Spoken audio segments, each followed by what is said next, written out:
अस्सलाम वालेकुम। आज देखिए एक नई रेसिपी के साथ और एक मज़ेदार रेसिपी, जो कि आजकल क्या होता है, सबके सर में इतना दर्द रहता है, चाहे जेंट्स हो, लेडीज़ हो, बच्चे हो, कोई भी हो। और उनको क्या होता है कि कोई प्रोटीन की चीज़ मिल जाए तो बेहतर है, क्योंकि दवाई तो ज़्यादातर नहीं खानी चाहिए। क्योंकि सर में दर्द एक ऐसी चीज़ बन चुकी है कि जिसको जल्दी से जल्दी हर कोई इंसान चाहता है कि हम दवाई खा लें, सर का दर्द बंद हो जाएगा। लेकिन मैं आपको ऐसी रेमेडी बताऊंगी घर में बना के, जिससे आपको एनर्जी भी मिलेगी और आपके सर दुखना, सर में दर्द होना, नसें कमज़ोर हो जाती हैं, वो सब भी नहीं होगा।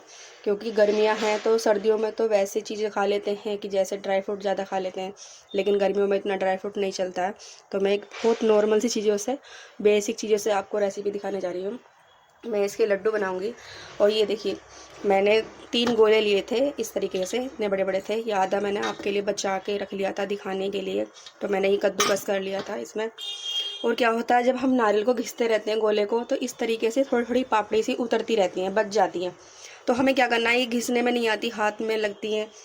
तो हमें इसका इस तरीके से यूज़ करना है कि जैसे इस तरीके से छोटा छोटा इसको कट कर लेना है। तो ये चंक्स जैसा मुंह में भी आएगा और अच्छा भी लगेगा, और ये बेकार भी नहीं होगा, क्योंकि हर चीज़ यूज़ में आ जाए तो बेहतर है।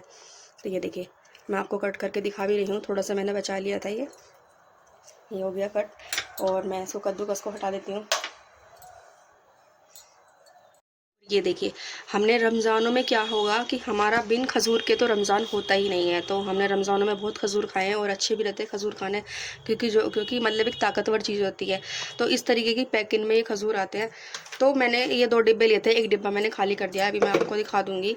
और ये पूरा आपके लिए दिखाने के लिए रख रखा है, जिसमें कि इतने अच्छे फ्रेश खजूर मिलते हैं कि ये देखिए, ना कोई शुगर लगा हुआ है। जैसे थोड़ा गीले गीले आते हैं तो उनमें क्या रहता है, चीनी पिघला के वो खजूरों पे लगी रहती है। लेकिन ये खजूर इतने अच्छे बेस्ट हैं कि बहुत ही अच्छे तरीके से ये अच्छे रहते हैं।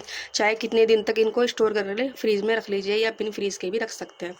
तो मैंने एक पूरा डिब्बा इसको यूज़ किया है। ये देखिए, मैंने पूरा डिब्बा एक निकाल के यूज़ कर लिया है, जो कि मैंने एक एक खजूर को अंदर से गुठनी निकाल के और बीच में से इसके टुकड़े टुकड़े काट लिए थे। एक खजूर के 3-4 पीस कर लिए थे, इसको कट कर लेना है। यही वाले खजूर लेने हैं, वैसे चीनी वाले नहीं लेने हैं, या फिर खुले हुए जो आते हैं वो भी नहीं लेने हैं, सिर्फ पैकिंग वाले लेने हैं जिसमें कि शुगर नहीं होता है। तो आगे दिखाती हूँ मैं। ये देखिए, हमने एक पैन ले लिया है और इसमें हमने 1 कप भर के देसी घी लिया हुआ है। तो मैं देसी घी को गर्म कर लेती हूँ पहले तो। और आज देखिए, मैंने एक अच्छा सा पैन लिया हुआ है। अगर आपको इसकी डिटेल चाहिए तो मुझे कमेंट कीजिए, मैं आपको इसकी डिटेल दूंगी। बहुत अच्छा पैन है, और वैसे भी बहुत भारी है, और अच्छा खाना भी बनता है इसमें। तो मैं इसको यूज़ कर रही हूँ और मैं आपको बता दूंगी ये कितने का आया है, आप मेरे से पूछेंगे तो ये गर्म हो चुका है। तो हमें क्या करना है, कुछ सामान ऐसे लेने हैं जो कि कुछ कुछ सामान लेने हैं, ज़्यादा वो नहीं लेना है। हमें खरबूजे की मींग लेनी है, जो कि दिमाग के लिए इतनी फ़ायदेमंद होती हैं कि मतलब बहुत ही ज़्यादा। ये मींग होती है ना, ये वाली, ये देखिए, कोई मिक्स वाली नहीं है, सिर्फ खरबूजे की मींग है ये। और ये छोटी वाली किशमिश ली है मैंने। और मैंने 1 कप भर के ही बादाम लिए हैं, ना ही मैंने छीले हैं और ना ही मैंने काटे हैं। ये मैंने इमाम दस्ता होता है या फिर बेलन से मैंने तोड़े हैं, जिसमें कि ये रहता है कि कुछ कुछ पीस हमारे साबुत से, कुछ टूटे हुए से, इस तरीके से। हमें काटने नहीं है, हमें सिर्फ तोड़ने हैं, चाहे खलबत्ते से तोड़ें या फिर बेलन से तोड़ें। तो इन तीनों चीज़ों को हमें क्या करना है, देसी घी में हमें हल्का हल्का रोस्ट करना है। पहले मैं मींग डाल देती हूँ, ये हल्की हल्की चटकेंगी भी, तो आप केयरफुली करना। मींग हल्की हल्की चटकने लगी है, और फिर मैं बादाम डाल देती हूँ। हल्का सा, बस हल्का सा रोस्ट करना है, ना ही हमें कोई कलर देना है, ना ही हमें कोई इसको ज़्यादा फ्राई करना है। और मैं किशमिश भी डाल देती हूँ। ये देखिए, हमारा कितना अच्छे तरीके से ये ड्राई रोस्ट हो चुके हैं, और ना ही कोई कलर दिया है हमने, और ना ही हम इसको ज़्यादा लाल करेंगे। देखिए, ये जाएगी इसमें एक सीक्रेट चीज़, जो कि खसखस होती है, जो हम कोफ्ते वगैरह में यूज़ करते हैं, और ये बहुत ज़्यादा ताकतवर होती है। तो मैं इसको खसखस ही बोलती हूँ, आप बताना आप क्या बोलते हैं। तो ये दिमाग के लिए बहुत ज़्यादा फ़ायदेमंद रेसिपी है। और देखते ही देखते चैनल को सब्सक्राइब ज़रूर ज़रूर कीजिए, प्लीज़ सब्सक्राइब कीजिए, लाइक कीजिए, ज़्यादा से ज़्यादा कमेंट कीजिए कि आपको कौन सी रेसिपी लेनी है, देखनी है। तो मैं वो रेसिपी आपके लिए बना के दिखाऊँगी। और इसको भी मैं हल्का हल्का तड़क जाने देती हूँ इसमें, खसखस को। ये देखिए, किशमिश फूलने लगी है, मैं फ्लेम को बंद कर देती हूँ और आगे दिखाती हूँ। ये देखिए, हमने अपनी ये फ्राई कर ली थी हल्की हल्की, और ये चीज़ें हम खजूर वगैरह इसको हल्का हल्का इसमें मिक्स कर लेते हैं। और मैंने एक बड़ा बर्तन लिया है, आपका होगा इतना बड़ा बर्तन, क्योंकि हमें मिक्स करना होता है हाथ से, तो इन चीज़ों में बड़ा बर्तन ही चलता है। तो ये मैं घी समेती इसमें डाल देती हूँ, अभी गर्म है तो मैं हाथ नहीं लगाऊंगी फ़िलहाल। ये सब डाल देती हूँ इसमें। ये देखिए एक सीक्रेट चीज़ और भी है जो कि काजू का पेस्ट है। तो मैंने इसको एक अलग तरीके से पीसा है। मैंने थोड़ी लंबी वीडियो हो जाती तो इस वजह से मैंने पहले ही पीस के रख लिया था। मैंने काजू को 1 कप लेके उसमें मैंने थोड़ा सा, ये होता है ना चांदी का वर्क बोलते हैं, मैं तो चांदी का वर्क ही बोलती हूँ, तो इस तरीके पैकेट में आता है, मैं आगे खोल के दिखा भी दूँगी। तो मैंने काजू के साथ चांदी का वर्क मिला के उसको पीस लिया था काजू को। इस तरीके से ये हो चुका है और ये देखिए। तो इससे ना इस तरीके से आप पीसोगे ना तो एक अलग ही फ्लेवर आएगा और आप बस खाते ही खाते रह जाएंगे कि आप ये सोचेंगे कि पता नहीं ये इस तरीके की मिठाई हमने पहले कभी नहीं खाई। तो ये एक फेमस दुकान की भी मिठाई है, मैं आगे आपको उसका नाम भी बताऊंगी। और मैंने ये कब खाई थी, मैंने अपने यहाँ पे रमज़ानों में जब हमारी तरावी पूरी होती है मस्जिद में, तो मस्जिदों में हमें क्या मिलता है, सिन्नी मिलती है। तो सब जेंट्स लोग, सब बच्चे मस्जिद में से सिन्नी लेकर आते हैं। तो उस टाइम मैंने जब ये सिन्नी खाई थी तो मुझे लगा कि वाकई में कोई चीज़ बनी है। तो उसी तरीके से बिल्कुल सेम टू सेम डिट्टो मैंने वही तरीके से बनाई है। तो मैं इसको भी डाल देती हूँ, काजू के पेस्ट को भी। और चांदी का वर्क ना मिले तो आप खाली मतलब काजू को भी पीस सकते हैं ग्राइंडर में। तो मैं ये मिक्स कर लेती हूँ पहले हाथ से। काजू को अगर किसी की मिक्सी में नहीं पीसता है और दरदरा टाइप हो जाता है तो थोड़ा सा दूध डाल के काजू को पीस लेना है, हल्का ही डालना है, ज़्यादा नहीं डालना। और इलायची पाउडर डाल देती हूँ मैं, इसका एक अलग फ्लेवर आता है इलायची का, छोटी इलायची जो हरी इलायची होती है। और मैं अच्छे से पहले इसको हाथ से मिक्स कर लेती हूँ। ये देखिए इसकी बाइंडिंग हो जाएगी अच्छे से तो मैं आपको दिखा पाऊँगी।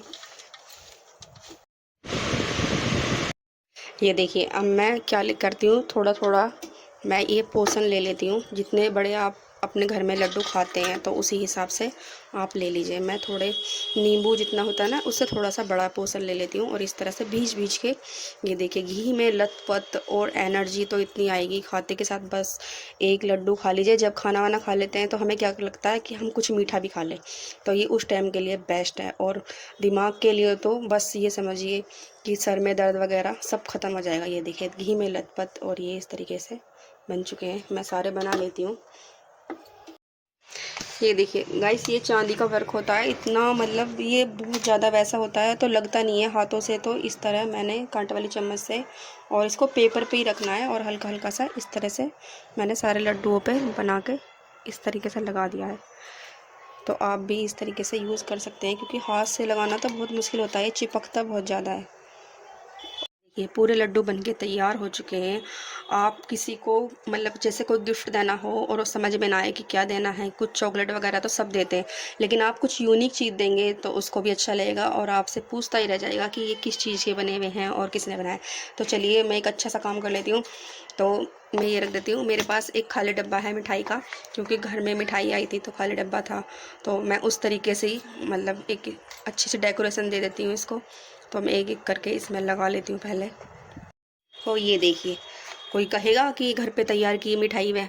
और इस तरीके की मिठाई जब हम खाते हैं कि ना कोई शुगर है और ना कोई हमने कोई वैसी चीज़ों का यूज़ किया है, क्योंकि सर्दी नहीं है गर्मी है, तो हमने गर्मी की जैसी चीज़ों का यूज़ किया हुआ है। और इस तरीके से देखिए आप देखेंगे तो देखने में देखो कितना अच्छा लग रहा है।